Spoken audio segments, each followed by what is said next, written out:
Hello दोस्तों, आप सभी का स्वागत है मेरे यूट्यूब चैनल में। आज की कहानी है रूहानी इश्क भाग 32। इधर वॉशरूम के बाहर दो आदमी जबरदस्ती राधिका को वहां से ले जाने की कोशिश कर रहे थे और राधिका नशे की हालत में उन्हें मारते हुए बोली, ओह हेलो मिस्टर, चुपचाप मुझे छोड़ दो, इससे पहले कि मेरा खड़ूस पति आकर तुम दोनों को मारे। तुम नहीं जानते कि वो कितना खड़ूस है और गुस्सा हमेशा उसकी नाक पर रहता है, इसीलिए मुझे छोड़ दो।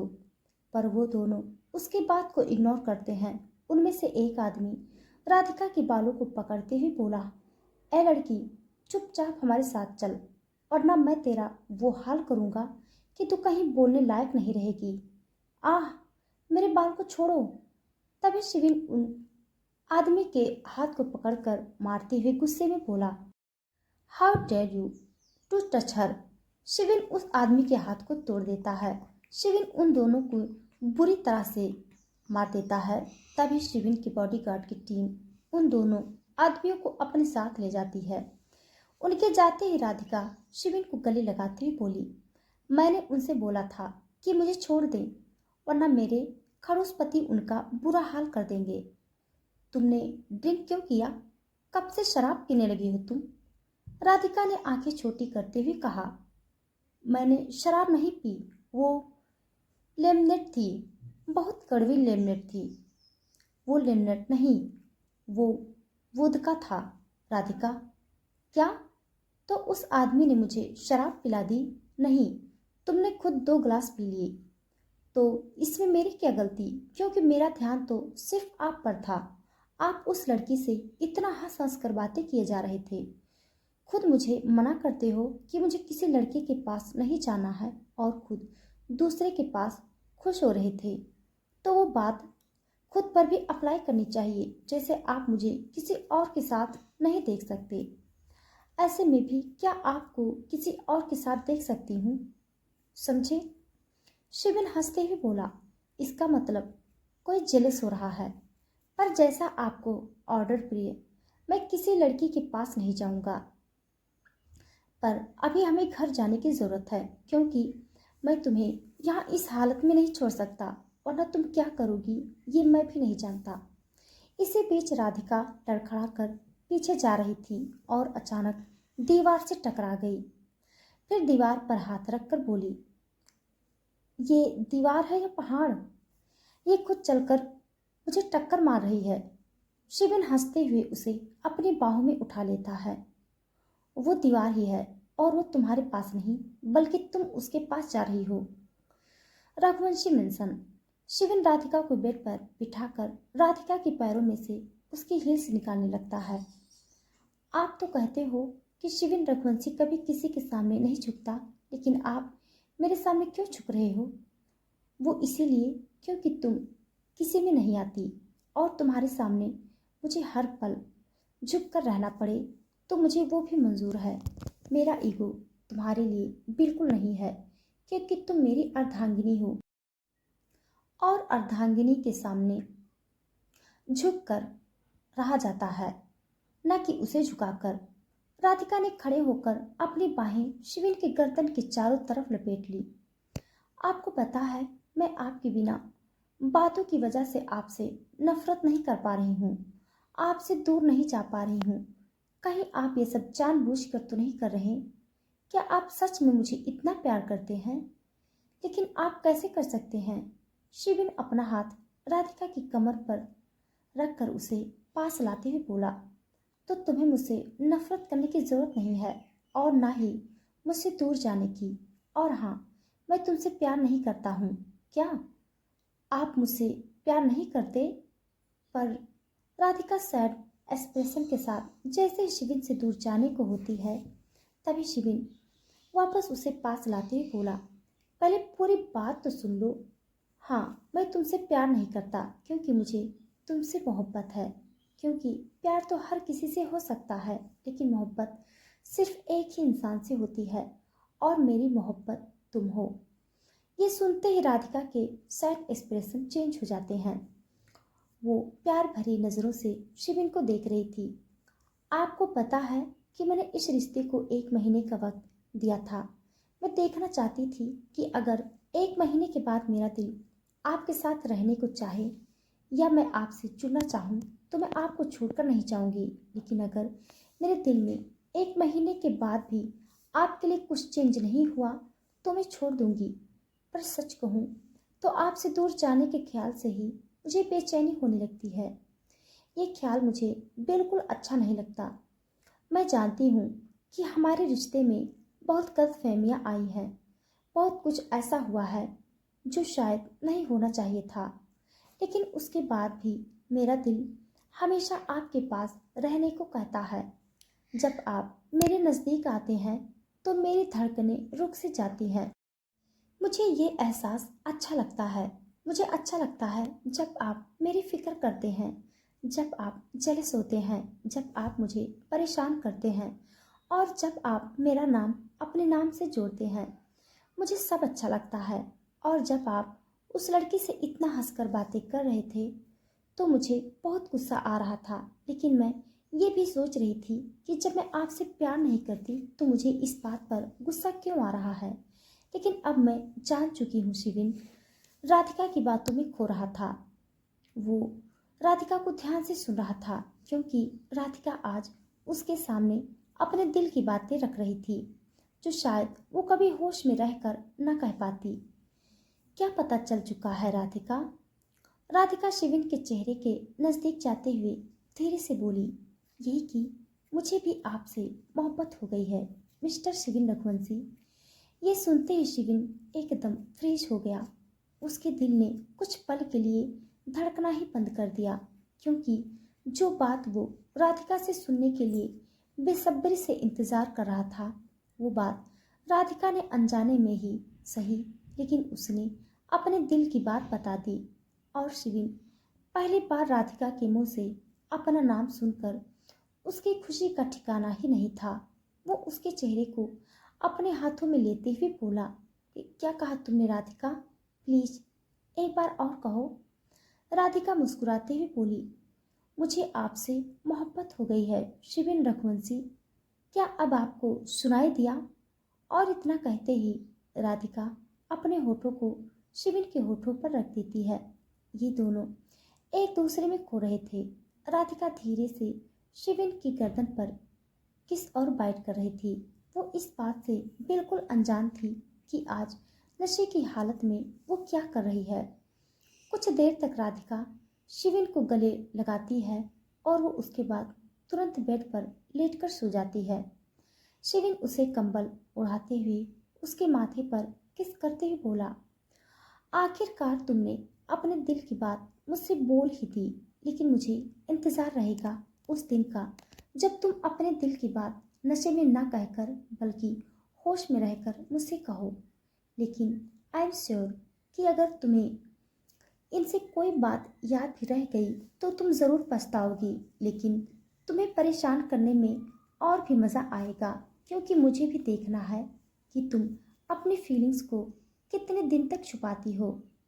शिविन चेंज करके राधिका के पास लेट जाता है और उसे अपनी बाहों में लेकर सो जाता है।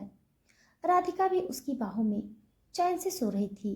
सुबह का वक्त, रघुवंशी मेंशन। सुबह की हल्की धूप कमरे में फैल रही थी। पर्दा के बीच से आती हुई किरणें सीधे राधिका के चेहरे पर पड़ी और वो आंखें सिकोड़ते हुए उठकर बैठ गई। सर भारी था और दिमाग पूरी तरह ब्लैंक। राधिका अपना सर पकड़ते हुए बोली, आह, ये मेरा सर इतना भारी क्यों है? इतना दुख क्यों रहा है?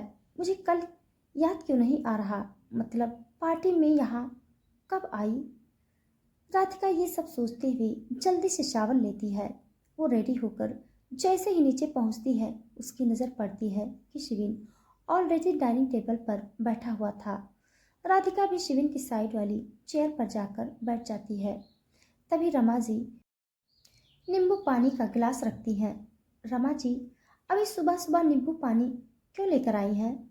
मैं भी नहीं पीती हूँ सुबह। आप प्लीज़ थोड़ी अच्छी सी अदरक वाली चाय बना दीजिए, क्योंकि मेरा सर पता नहीं इतना भारी क्यों है। शिविन रमा जी को इशारे में वहाँ से जाने को बोलता है और खुद राधिका को देखते हुए बोला, वैसे अक्सर लोग हैंगओवर के बाद नींबू पानी पीना पसंद करते हैं, लेकिन शायद लगता है तुम्हारे केस में थोड़ी बात अलग है। राधिका बिना शिविन की बात ध्यान से सुने बोली, हाँ तो मैंने कहा हैंगओवर किया।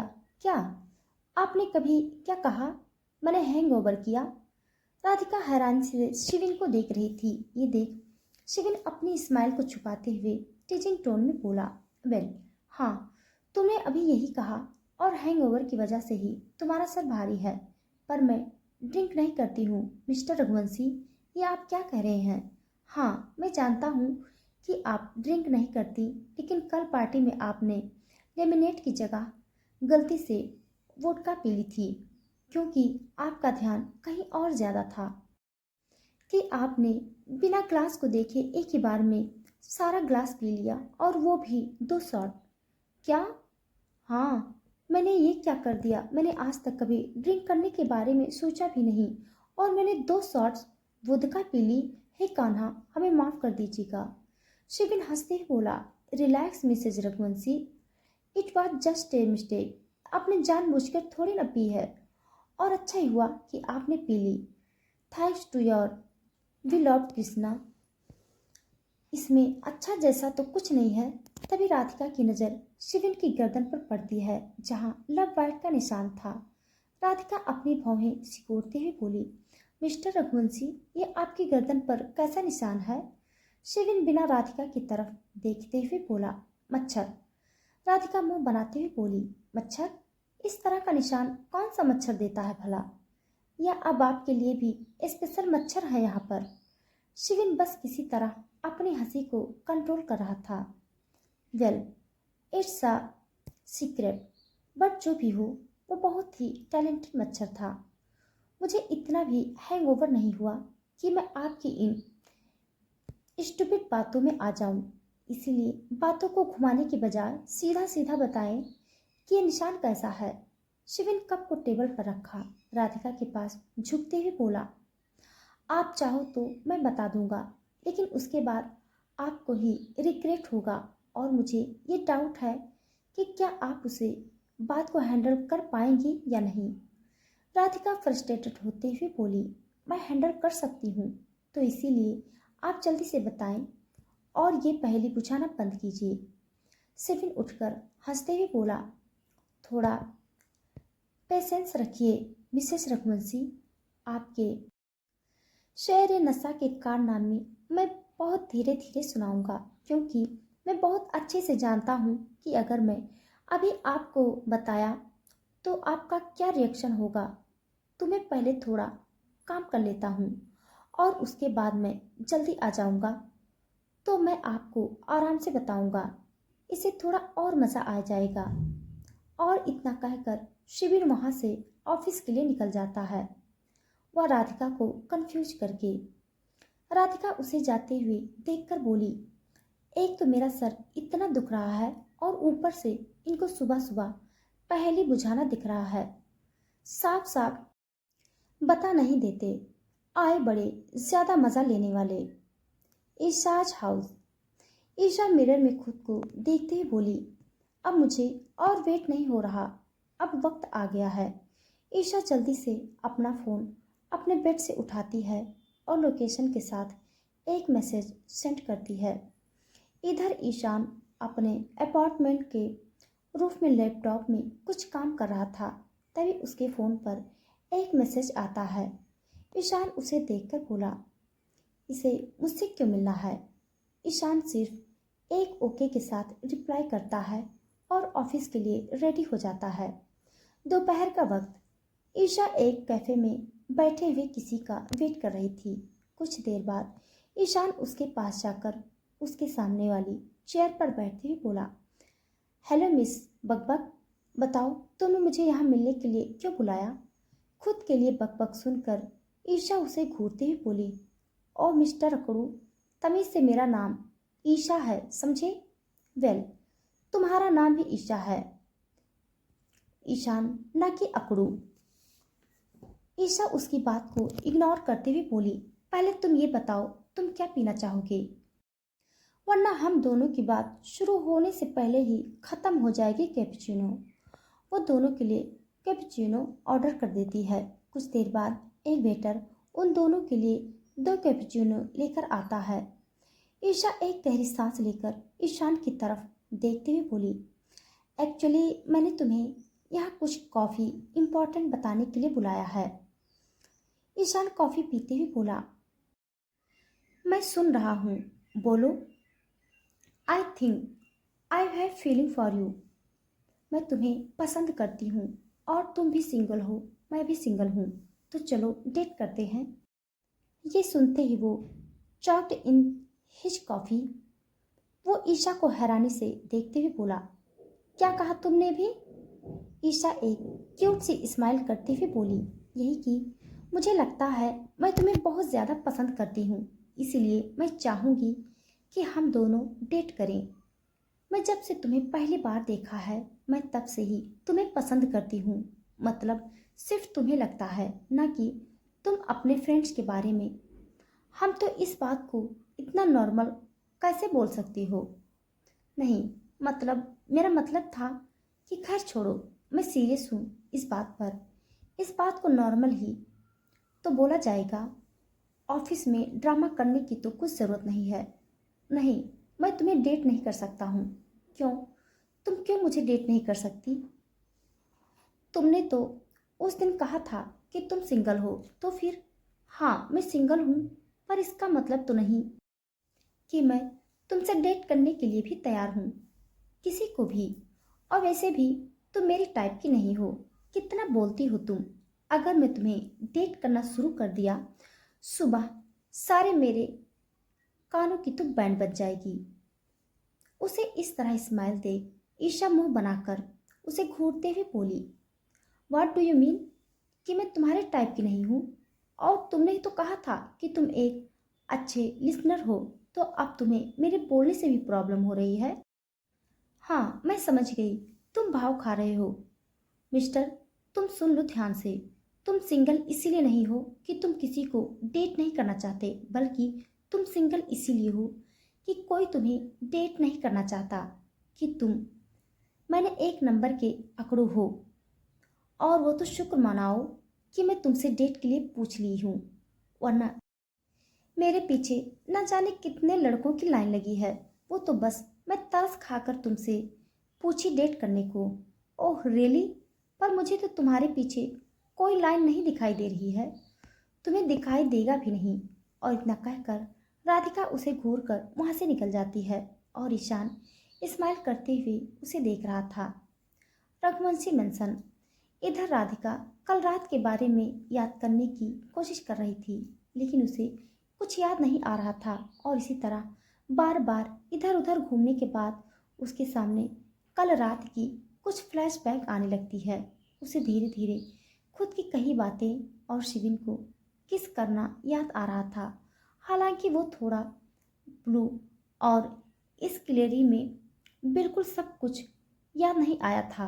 नहीं, ये सच नहीं हो सकता। मैं मिस्टर रघुवंशी को नहीं नहीं कर सकती। और क्या मैं उनसे ये बात बता दिया कि मैं उन्हें पसंद करती हूँ? नहीं राधिका, ये तूने क्या कर दिया? प्लीज़ प्लीज़ प्लीज़ प्लीज़, ऐसा कुछ ना हुआ हो। क्या वो निशान जो कि गर्दन पर, वो मैंने ही था? आह राधिका, ये तूने क्या कर दिया? अब मैं उनके सामने किस चेहरे के साथ जाऊंगी? मैं शर्म से मर जाऊंगी। तभी शिविन रूम में अंदर आकर राधिका के पीछे खड़े होकर बोला, आपके पास एक के अलावा और भी कई चेहरे हैं क्या? आप सोच रही हैं कि आपको किस चेहरे से मेरे सामने आना है? पर मुझे तो यही चेहरा पसंद है। शिविन की आवाज़ सुनते ही राधिका की सांस रुक सी गई। वो नर्वसनेस में अपनी आंखें बंद कर लेती है। प्लीज़ भगवान जी, मुझे बचा लीजिए, मुझे इसी वक्त यहाँ से गायब कर दीजिए। शिविन धीरे से राधिका के नज़दीक जाकर उसके कान के पास बोला, अभी तो आप कहीं गायब नहीं हो सकती हैं। वैसे आप इतनी नर्वस क्यों हो रही हैं? राधिका अपनी गर्दन पर शिविन की सांस महसूस कर पा रही थी, जिससे उसके अंदर एक सिरन दौड़ उठी। वो तुरंत उससे दूर होते हुए बोली, मैं कहाँ नर्वस हो रही हूँ? और आ आप इतनी जल्दी क्यों आए? राधिका शिविन से नज़र नहीं मिला पा रही थी। वो क्या है ना कि आज मेरा ऑफिस में मन नहीं लग रहा था। मेरा आपको देखने का मन था, इसीलिए मैं ऑफिस से जल्दी आ गया। लेकिन यहाँ अगर मैं देख पा रहा हूँ कि आप बात को याद कर रही हैं और शायद इस वजह से नर्वस हो रही हैं, तो आखिर क्या बात हो गई ऐसी? तो दोस्तों, आज के लिए बस इतना। इसके आगे का भाग जानने के लिए आप सब मेरे साथ बने रहिए। मेरी कहानी आप सबको कैसे लग रही है कमेंट बॉक्स में जरूर बताइएगा। तब तक के लिए